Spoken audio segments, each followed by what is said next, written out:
तो आज हम लोग पढ़ने वाले हैं क्लास ये 10th चैप्टर जिसका नाम है ध्वनि। इसको क्या कहते हैं इंग्लिश में?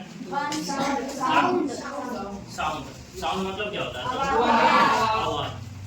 तो यहाँ पे देखो पहला है कंपन। क्या है? कंपन। जब कोई वस्तु अपनी माध्य स्थिति से इधर उधर या आगे पीछे होता है तो उसे क्या कहते हैं? तो इसी को कौन सा गति भी कहते हैं? गति। अब ये देखो मान लेते हैं एक स्टैंड है। क्या है? स्टैंड में हुक लगा हुआ है और हुक में एक क्या है रस्सी के सहायता से कोई वजन चीज लटका हुआ है ना। तो ये क्या हुआ जब हम इसको आगे खींचे या इधर कहीं भी तो ये एक आभासी धागा देते हैं। ठीक है, ये इसी तरह जब इसको खींचे तो ये किधर गया? अगर ये बाएं साइड खींच रहे हैं तो फिर छोड़ेंगे तो किधर जाएगा? दायां साइड खींचेंगे तो छोड़ेंगे तो किधर जाएगा? बायां साइड। तो इसी को क्या कहते हैं? दोलन गति। क्या कहते हैं? और कंपन भी यही होता है जब किसी बर्तन को जो खास करके टीन का है उसको जब बजाते हैं तो आवाज करता है। वो क्या करता है देखना, अगर छू के देखना वो कैसा लगेगा कि वाइब्रेट कर रहा है, हिल रहा है। तो उसी को कंपन कहते हैं। हिलने की प्रक्रिया को क्या कहते हैं? कंपन। अब यहाँ देखो आप एक नोट मनुष्य में ध्वनि जो है यानी हम जो बोलते हैं वो आवाज कैसे निकलता है?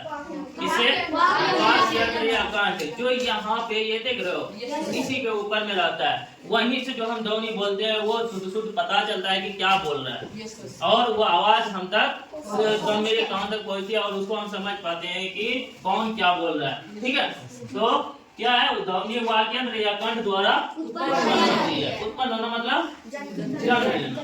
ठीक है, अब देखो निर्वात जिसे हम लोग कहते हैं वेकम। क्या कहते हैं? वेकम। तो जब किसी वस्तु या बर्तन से वायु को, वायु मतलब हवा, एयर ना, एयर हुआ इंग्लिश। तो इस जब हवा को किसी बर्तन में या किसी डब्बे में से डब्बे का ढक्कन लगा देते हैं पूरी तरह से। ठीक है, मान लेते हैं ये कोई बर्तन है, हाँ, तो इसके ऊपर एक कैप लगा है। क्या है? ढक्कन लगा है। तो इसमें एक छेद करके और उससे पूरी तरह से हम हवा निकाल देते हैं। तो देखोगे अगर प्लास्टिक करेगा तो वो चिपक जाता है, चिपकता है ना। लेकिन अगर यही टाइट है, कोई डब्बा कड़ा डब्बा है, उससे हवा निकाल दिए तो उसके अंदर हवा बचा नहीं ना। तो वो क्या कहलाएगा? वो उससे हवा जो है वो पूरी तरह से क्या हो गया? निकल गया, खाली हो गया वो बर्तन ना, हवा उसमें नहीं है। उसी को क्या कहते हैं हम लोग? निर्वात, वेकम। जहाँ पे ना हमको साउंड सुनाई देगा, अगर वहाँ बोलेंगे तो हमको आवाज नहीं आएगा। भले लिप जो है ठोर जो है ये हिलता हुआ प्रतीत होगा, दिखाई देगा, लेकिन वहाँ पे आवाज का माध्यम जो है, माध्यम क्या है आवाज का? हवा बताया था ना। तो हवा वहाँ पे क्या हो गया? खत्म हो गया, इसीलिए हमको वो आवाज सुनाई नहीं देगी। समझ में आया? अगर वहाँ हम कोई भारी वस्तु और हल्का वस्तु निर्वात में एक साथ गिराते एक साथ छोड़ते हैं तो क्या होगा? क्या होगा? जैसे अभी यहाँ पे देखो ये क्या है? ये वजन है कि हल्का है? इसके मुकाबले में ये क्या है? चौक है। तो ये क्या हल्का है ना। जब दोनों को हम साथ छोड़ते हैं तो पहले कौन गिरा? क्यों गिरा? क्योंकि ये और यहाँ पे हवा है। लेकिन जब निर्वात में हम दोनों को छोड़ते हैं हवा वहाँ पे नहीं है, गिरेगा लेकिन दोनों एक साथ गिरेगा। वहाँ पे भारी और हल्का का मायने नहीं रहता है, वहाँ दोनों एक साथ काम करेगा, एक साथ गिरेगा। समझ में आया?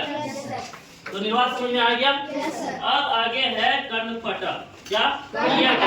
कर्णपटा कान के बाहरी भाग से जब ध्वनि प्रवेश करती है, यानी बाहरी भाग कान है ना, तो हम इसको बंद कर देंगे, सुनेंगे कभी देखो ऐसे बंद करके? अगर तुम भी बोलोगे तुम्हारा आवाज लगेगा अंदर गूंज रहा है। हम कान खुला है मेरा तो कुछ भी बोला जाता है तो वो किससे आवाज अंदर जाती है? ये जो है कान का बड़ा सा भाग है, ऊपर वाला भाग, तो इसी को यहाँ बाहरी भाग कहते हैं। ठीक है, इससे जब ध्वनि जो है यानी आवाज जो हम बोल रहे हैं तुम लोग को सुनाई दे रहा है ना, तो वो किससे जा रहा है? अंदर बाहरी भाग से। तो ये फिर अंदर में क्या है? ये देखो कान इसी तरह बना हुआ रहता है, तो फिर ये यहाँ पे एक ऐसे करके एक नली जैसा बन जाता है। ठीक है, और हम जो बोल रहे हैं यहाँ पे ये अंदर धीरे धीरे जा रहा है और यहाँ पे क्या है? एक नली है। ये तो नली हुआ, ये नली हुआ ना, लेकिन अंदर क्या है? पर्दा, जिसको हम लोग पर्दा कहते हैं, उसी को ये क्या कर रहा है, कर्णपटल। एक पतली तनी झिल्ली, जिस तरह एक ढोल देखे हो, ढोल देखो ना, तो ढोल पे वो जो चमड़ा रहता है वो क्या करता है, टाइट रहता है, तब ना अगर ढील रखेंगे तो उसको ठोकते पीटेंगे तो आवाज करेगा, लेकिन जब वो टाइट है तो उसको बजाएंगे तो क्या करता है, उसको जब छुओगे देखना वाइब्रेट करता है। उसी तरह कान भी काम करता है। कान में जब हम बोलते हैं तो हमको जो सुनाई देता है वो एक किससे जाता है, पतली नलिका से आवाज अंदर जाती है, और जो ये कर्णपटल है जिसको हम लोग क्या कहते हैं, पर्दा जो कहते हैं, आम भाषा में जो पर्दा कहते हैं, तो उस आवाज को वहाँ पे वो पर्दा क्या होता है, हिलता है, कंपन करता है, जिससे जो जैसा हम बोल रहे हैं वैसा कंपन करेगा। समझ में आया? जैसे ढोल को एक बार अगर पीटते हैं तो वो एक बार हिलेगा, अगर लगातार पीटेंगे तो कभी इसे ऐसे, कभी धीरे धीरे, कभी ज्यादा, इस तरह होता है ना। इसी तरह जब हम लोग आवाज बोल रहे हैं तो कभी ये जोर से सुनाई देता है, कभी धीमे सुनाई देता है, होता है ना। तो जितना जोर से बोलेंगे पर्दा उतना तेज हिलेगा। समझ में आया? उसी को हम क्या कहते हैं, कर्णपटल। अब यहाँ पे देखते हैं आवृत्ति। अगला क्वेश्चन क्या है, आवृत्ति। इसको हम लोग फ्रीक्वेंसी कहते हैं।